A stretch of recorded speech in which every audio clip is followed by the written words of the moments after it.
You work 5 days a week including weekends, right? The tavern manager, seemingly 35, the same age as me, confirmed. I responded with a yes, forcing a smile. I work as a full-time line operator in a food factory of a chain supermarket. Our job is to prepare the meals and lunch boxes that would be sold in the stores.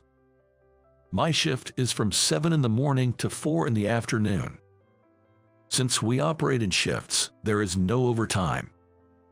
That means I am relatively free in the evenings. That's why I decided to get a part-time job.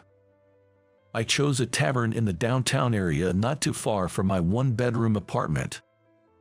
Although I was a bit old for a part-time job, I easily passed the interview and got hired. The work hours here were from 6 in the evening until 11 at night. Both my day job and evening job gave me 2 days off a week.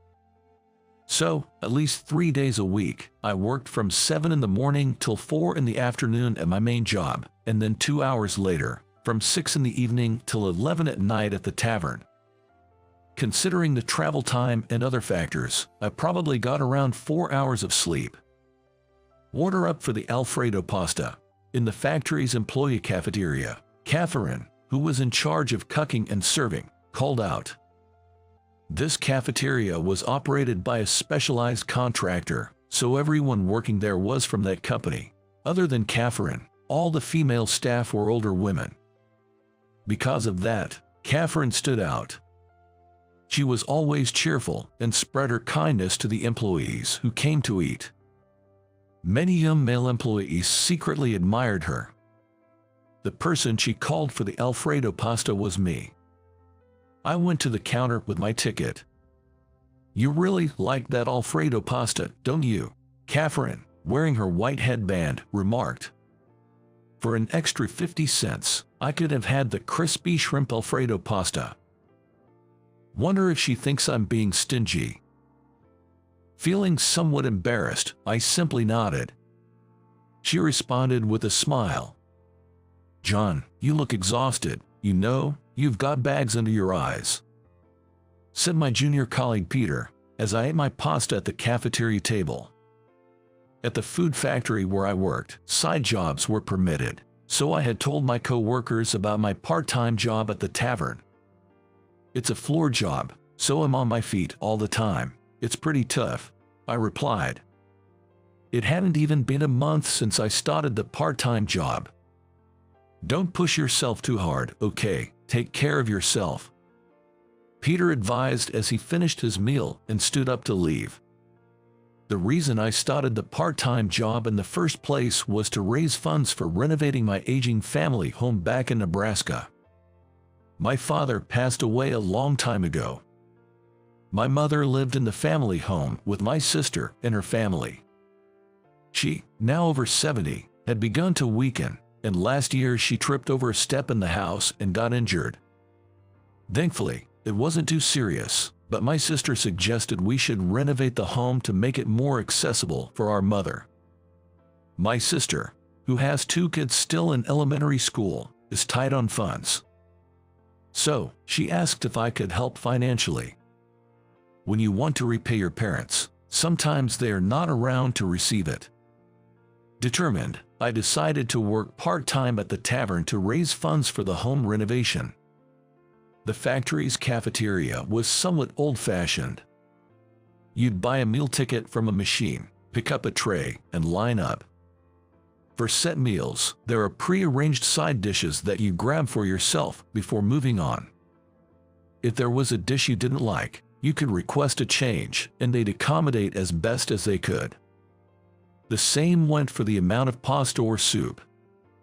It wasn't a massive workplace, so the cafeteria staff was familiar with most of us. The day I ordered set meal, I was lining up in the lane, picking up some side dishes onto my tray. As I was moving forward, I heard a man's voice from the front asking, "What happened to her?" Looking over, Catherine was being scolded by a man who seemed like the manager inside the kitchen. According to the older waitress I asked, Catherine had overslept and was late. "She's known to be late now and then," the waitress said with a wry smile. That weekend, I was off from the food factory job, and my part-time job at the tavern was only on Sunday. So, I went back to my family home on Saturday. I discussed house renovations with my sister, her husband, and a contractor. I checked the estimate provided by the contractor. I quickly did some mental math. I've got to keep up with the part-time job for another 6 months at least. I stayed overnight at my family home. I last visited at New Year. My mom seemed to have shrunk in size. For her, I thought, I'd work even harder at my job. The next day, Sunday, after coming back from my family home, I worked as usual at the tavern. On my way home that night, it was just before 11:30 p.m. I was walking through the busy streets where the tavern was. I passed by a small lounge, its sign familiar to me. Then I heard a bubbly "see you next time, we'll be waiting." Without thinking, I looked in that direction. A few hostesses from the lounge were outside, seeing off some drunk customers. Among them, I recognized a face. It was Catherine, always cheerful and bright, serving us at the company cafeteria. Her hair, hidden under a hairnet at the cafeteria, was now slightly dyed brown and had soft curls. I stood there, watching Catherine on the street. As she was about to go back into the lounge, she casually looked back. Our eyes met. Come Monday, I ordered Alfredo pasta as usual at the company cafeteria. Order for Alfredo pasta. It was Catherine. I went to collect it. For some reason, both of us felt awkward. I looked into the bowl of pasta. There was an unexpected pieces of chicken in my pasta. I glanced at Catherine as if asking about it. I added it as a bonus, she whispered, continuing. About last night, please keep it a secret that I worked there. I chuckled, thinking she bribed me with pieces of chicken. Well, it's fine. To begin with, I never thought of telling anyone about seeing her there the previous night. Everyone has their reasons. Just like I started the tavern job to help with home renovations, Catherine must have had her reasons too. Just, whatever it was, I was a tad curious. Then, a few days later, welcome. Having gotten used to my job at the tavern, I'd greet customers as they walked in without even thinking. It's like being one of Pavlov's dogs, salivating on cue. I looked at the customer, who just entered. There, Catherine was arm in arm with a middle-aged man. I was in shock and stared at her. She noticed me and froze. It was immediately clear that the man she was with was a customer from the club she worked at. That night, after coming back from my part-time job, I jumped into bed but couldn't sleep. Although I was physically tired, my mind was wide awake. That old guy, she's accompanying him. Catherine, all dolled up, looked stunning. The smug look on that sleazy old man's face irked me. Unable to fall asleep, I overslept the next morning and was late to work. My boss scolded me a lot. Having a side job is fine, but it shouldn't interfere with this job. All I could do was to apologize. At noon, as usual, I ordered Alfredo pasta in the company cafeteria. She was the one serving me. There was extra pieces of chicken in my bowl again, which I didn't order. I added it as a bonus. Are you sure you should have added it? Well, it's already in there. I feel bad, you always do this for me. We both whispered to each other. And I won't tell anyone, promise. It's not about that. You've been looking tired lately. I thought maybe you were working nights too. Someone in line behind me, waiting for their food, yelled, "Hurry up, can you meet up before your evening shift?" When I asked, she nodded in agreement.